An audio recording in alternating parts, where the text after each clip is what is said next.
प्रस्तुत कविता के माध्यम से कवि तत्कालीन पूंजीवादी व्यवस्था पर व्यंग कर रहे हैं। कुकुरमुत्ता गुलाब के फूल से व्यंग मुद्रा में कहता है, मौसम आने पर फारस से आयातित गुलाब के लौटा, उसका रोग पूरे बगीचे पर छाया था। समीपस्थ गंदगी के ढेर पर कुकुरमुत्ता बड़ी अकड़ के साथ गुलाब को धता बताते हुए कहने लगा, अबे गुलाब सुन, तू जो सुगंध तथा रूप प्राप्त किया उस पर इतरा मत, अपनी वास्तविकता को भूल मत। अरे असभ्य, याद रख, तूने खाद का खून चूस चूस कर ही यह रूप प्राप्त किया है। तू पूंजीपति के समान डाल पर इतरा रहा है। पता नहीं तूने न जाने कितनों को अपना गुलाम बना रखा है।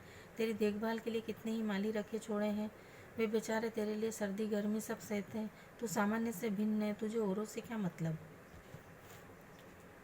हे गुलाब, तुझमें सौंदर्य की जो लाली है वह सब उस खाद के कारण है जिसका तूने खून चूसा है।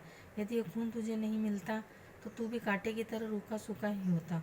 तुझे तो घड़ों पानी दिया गया, बड़ी देखभाल करके सींचा गया है, तब कहीं तुझमें यह चमक आई है। तू तो पक्का हरामी है।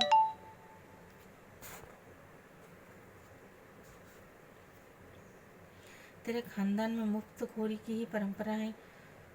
तुझे तो कोई ऐसी मेहरुनिसा चाहिए जो तेरा इत्र निकाल कर तेरी आत्मा का सच्चा स्वरूप बतला सके, जो तेरा इत्र निकाल कर तुझे खोखला कर दे। तेरा इत्र पूंजीवादी का मूल रूप इस ढंग से लोगों को प्रभावित करे कि उनको कोई किनारा ही नहीं मिले। लोग इस तरह प्रभावित हो जाते कि उन्हें फिर कोई दूसरा सहारा नहीं मिलता। लोगों को लगे कि उनका भाग्य इस तारा सपनों में चमकता है, यथार्थ में नहीं। इस पूंजीपति प्रभाव से बेचारे कई गरीब भूख से परेशान है और पूंजीपति उन्हें मीठे शब्दों से केवल तसल्ली देते रहते हैं। कुकुरमुत्ता गुलाब से कहता है, अबे ओ गुलाब, जरा तेरी ओर देख, मेरी ओर देख, मैं 1.5 बालिश तक बढ़ गया हूँ और ऊंचाई पर कूड़े के ढेर पर चढ़कर उगा हूँ। तुम्हारी तरह मुझे किसी ने पाला पोसा नहीं है। मैं अपने आप ही अपनी धरती पर उगा हूँ। किसी ने मुझे खाद नहीं दी, न किसी प्रकार का दाना पानी चुगाया। आशा है कि मेरी देखभाल किसी माली ने नहीं की। तुम्हारी तो कल में लगाई जाती है, मेरी कलम कोई नहीं लगाता। मेरा अस्तित्व मेरे बूतेपन में स्वसंभूत हूँ। तू बनावटी और नकली है, मैं असली हूँ, मौलिक हूँ। तू बकरे जैसा है, मैं बलि देने वाला हूँ। तू रंगा सियार है, किंतु मैं प्रकृति से धुला हूँ, अर्थात सफ़ेद हूँ। तू पूंजीपतियों की तरह दूसरों का शोषण कर उन्हें उनके रक्त से रंगा है, जबकि मैं अपनी ईमानदारी के कारण दूध सा हूँ। यदि मैं पानी हूँ तो तू मात्र बुलबुला है, अर्थात तू मेरे इस रूप की बराबरी नहीं कर सकता। अबे गुलाब, तू यह मत समझ कि विदेशों में मेरी पहुंच नहीं। चीन वालों ने मुझे छाते के रूप में अपनाया। भारत में मेरा स्वरूप भगवान के छत्र के रूप में देखा जा सकता है। हवाई छतरी मुझे ही देखकर बनाई गई है। विष्णु के सुदर्शन चक्र में मेरी नकल है। यदि मुझे उलट दिया जाए तो मैं यशोदा मैया की मथनी बन जाता हूँ। मेरी कहानी यही समाप्त नहीं हो जाती। तू मुझे जरा तिरछा कर देख, तू तो महाधूर्त है। तिरछा होने पर मैं भगवान राम के धनुष जैसा बन जाता हूँ। इस तिरछे रूप में मेरी उपयोगिता और बढ़ जाती है।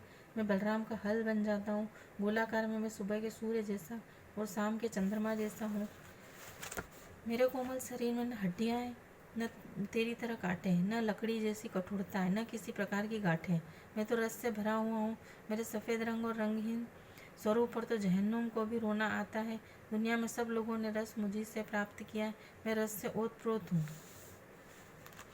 कुकुरमुत्ता गुलाब से कहता है, अबे गुलाब, तू मुझे मामूली पौधा मत समझ।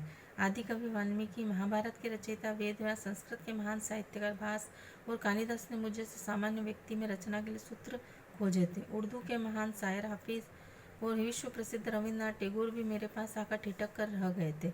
इस देश के कवियों ने सामान्य जन की कभी उपेक्षा नहीं की, सबसे सामान्य जन को भी महत्व दिया। अंग्रेजी के कवि इलियट को जन सामान्य का और प्रगतिवादी कवि माना जाता है। उसने कौन सा तीर मार लिया, कहीं का ईंट कहीं का रोड़ा लेकर उसने प्रगतिवादी नारियों का उछाला जैसे कोई पत्थर मार दिया हो। इलियट को पढ़ने वाले हृदय पर हाथ रखकर सोच सोच कर आश्चर्य में पड़ जाते हैं। उसने शोषित पीड़ित मानव की व्यथा को साहित्य में किस तरह उतारा है।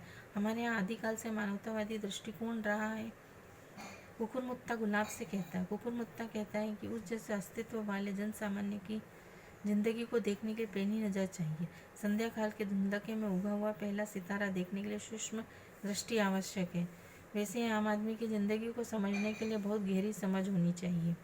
ये प्रगतिवादी रचनाकार मेरे चित्रण करने के लिए हाथ में कलम उठाते ही उतने जोश में आ जाते हैं और अपने होश ही खो देते हैं।